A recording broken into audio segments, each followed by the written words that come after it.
কি বন্ধুরা, সবাই ভালো আছেন? তো তো বন্ধুরা, গরম তো দেখতে দেখতে দারুণ পড়ে গেল, কিন্তু বন্ধুরা খাওয়া কিন্তু বন্ধ করলে চলবে না।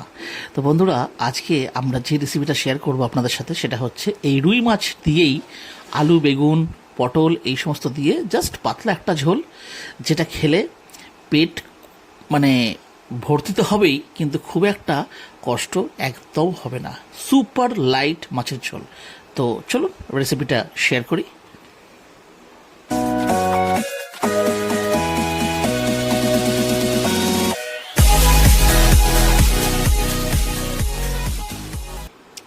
তো বন্ধুরা দেখুন, এখানে আমরা নিয়ে নিয়েছি রুই মাছ, এটাকে নুন হলুদ মাখিয়ে রাখা আছে।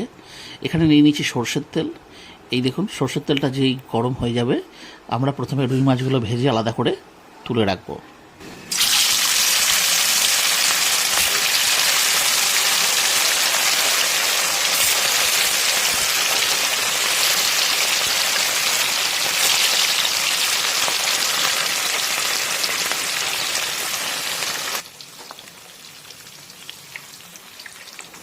তো এখানে দেখুন এক পিঠগুলো ভাজা হয়ে গেছে ভালো করে। এই জাস্ট এবারে উল্টে পাল্টে একটু দিচ্ছি, দিয়ে এইভাবেই দু পিঠ ভালো করে ভেজে নিতে হবে।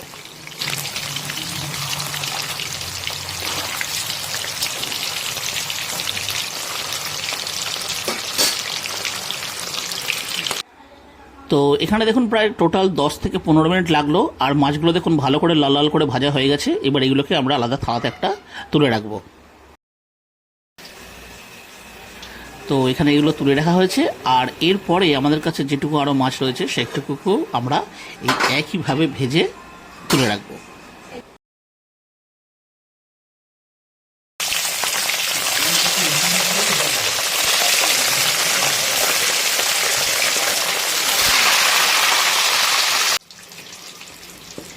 তো বন্ধুরা দেখুন, ফাইনালি কিন্তু আমাদের এই মাছগুলো ভাজা হয়ে গেল, এবং এগুলোকে আমরা তুলে আলাদা সাইড করে রেখে দিচ্ছি। আর এরপরে চলুন দেখাই যে এটার সাথে আর কি কি লাগছে।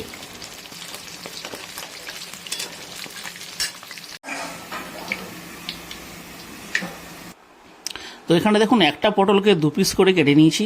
এখানে রয়েছে বেগুন, আর এটার সাথে রয়েছে দেখুন নিয়ে নিয়েছি 5-6টা মতন টমেটো, ছোটো বড়ো মিশিয়ে। আর এই যে ঝোলে এই সাইজেরই আলু যায়, তাই নিয়ে নিয়েছি কিছুটা আলু। এখানে রয়েছে ধনে গুঁড়ো, জিরে গুঁড়ো, হলুদ গুঁড়ো, লবণ আর গোলমরিচ গুঁড়ো একটু।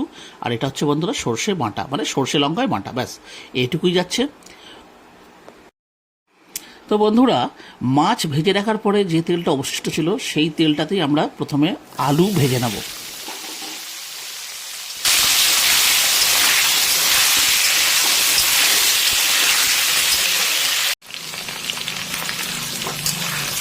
তো এখানে জাস্ট 5 থেকে 7 মিনিট দেখুন আলুটাকে ভেজে নেওয়ার পরেই এর সাথে দিয়ে দেবো কেটে রাখা পটল।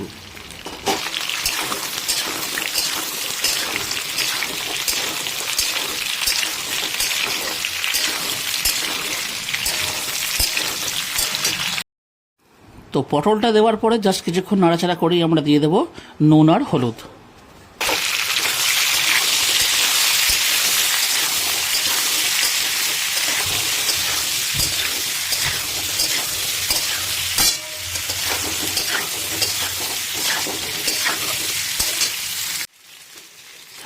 তো এখানে দেখুন নুন হলুদ দেওয়ার পরে প্রায় মিনিট 10 মতন ভাজা হয়েছে, আলুর গা লাল লাল হয়ে গেছে। এইবারে দিয়ে দেবো কেটে রাখা বেগুন।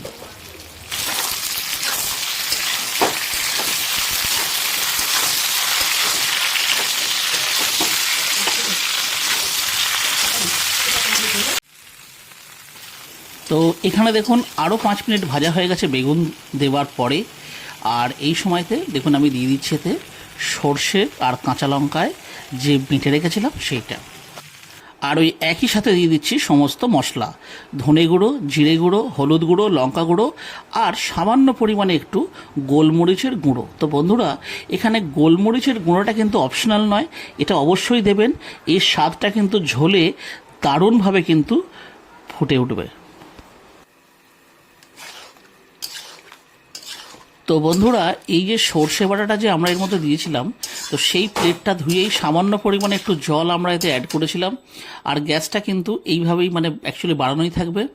আর এই দেখুন টমেটোগুলো চাইলে আপনারা কেটে দিতে পারেন, না হলে কিন্তু গোটা গোটাও দিতে পারেন, কারণ কেন বলছি, কারণ যেহেতু বন্ধুরা এটা ঝোল হবে, সুতরাং ঝোলে যেহেতু টমেটোগুলো ফুটবে, তো ফোটার পরে কিন্তু কোনো অসুবিধা হবে না, সমস্ত টমেটোগুলোই কিন্তু সফট হয়ে যাবে।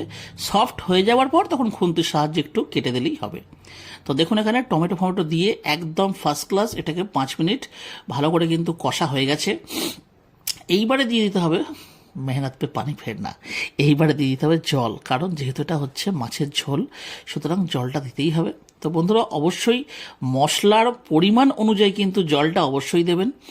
তো এইভাবে দেখুন দেওয়ার পরে ঝোল, আলু, বেগুন, টমেটো এগুলোকে ভালো করে জাস্ট একবার তলা থেকে মিক্স করে নিতে হবে, কারণ যেহেতু এতে সর্ষে বাটা ছাড়াও কিন্তু অন্যান্য মশলাও ছিল।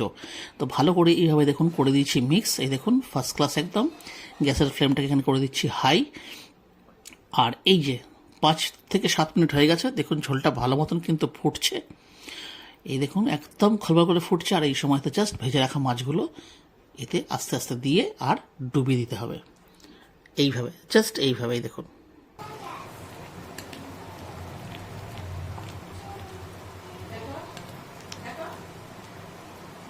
তো এইখানে দেখুন সমস্তটাকে ভালো করে সেট করে দিয়ে সব কিন্তু ঝোলের মধ্যে গ্যাসের ফ্লেমটা করে দিচ্ছি স্লো, আর দিয়ে দেবো ঢাকা চাপা। বেশিক্ষণ না, ওই 5 থেকে 7 মিনিটের জন্য, 10 মিনিট হলেও কিন্তু কোনো ক্ষতি নেই। তো দেখুন এখানে 10 মিনিট হয়ে গেছে, 10 মিনিট পর দেখাচ্ছি। কি বলবো বন্ধুরা, দেখুন মাছের ঝোলের তো একটা অবশ্যই একটা মানে কি বলবো, মানে প্রত্যেকটা বাঙালির কাছেই কিন্তু মাছের ঝোল খুবই প্রিয়। কিন্তু যাই হোক এইরকম এই গরমের সময়তে আর এইরকম জাস্ট ধনে জিরে দিয়ে, অবশ্য হ্যাঁ অনেকে ধনে জিরেটা কিন্তু ব্যবহার নাও করেন, মানে নাও করতে পারেন, কিন্তু বন্ধুরা আমি চাইবো যে এই রেসিপিটা এই পদ্ধতিতে বাড়িতে একবার হলেও বানিয়ে খেয়ে দেখবেন। কি আছে, যদি পছন্দ না হয় নেক্সট বার থেকে আর এটা ট্রাই করবেন না।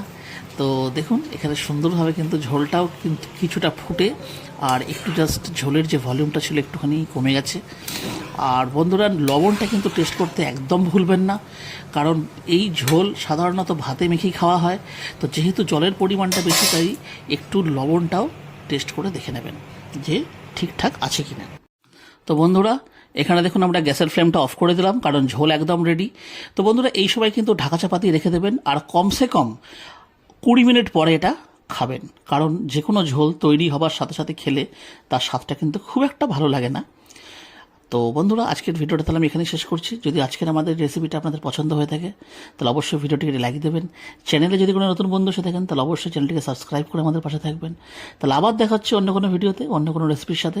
ততদিন পর্যন্ত কিন্তু নিশ্চয়ই ভালো থাকবেন। টাটা।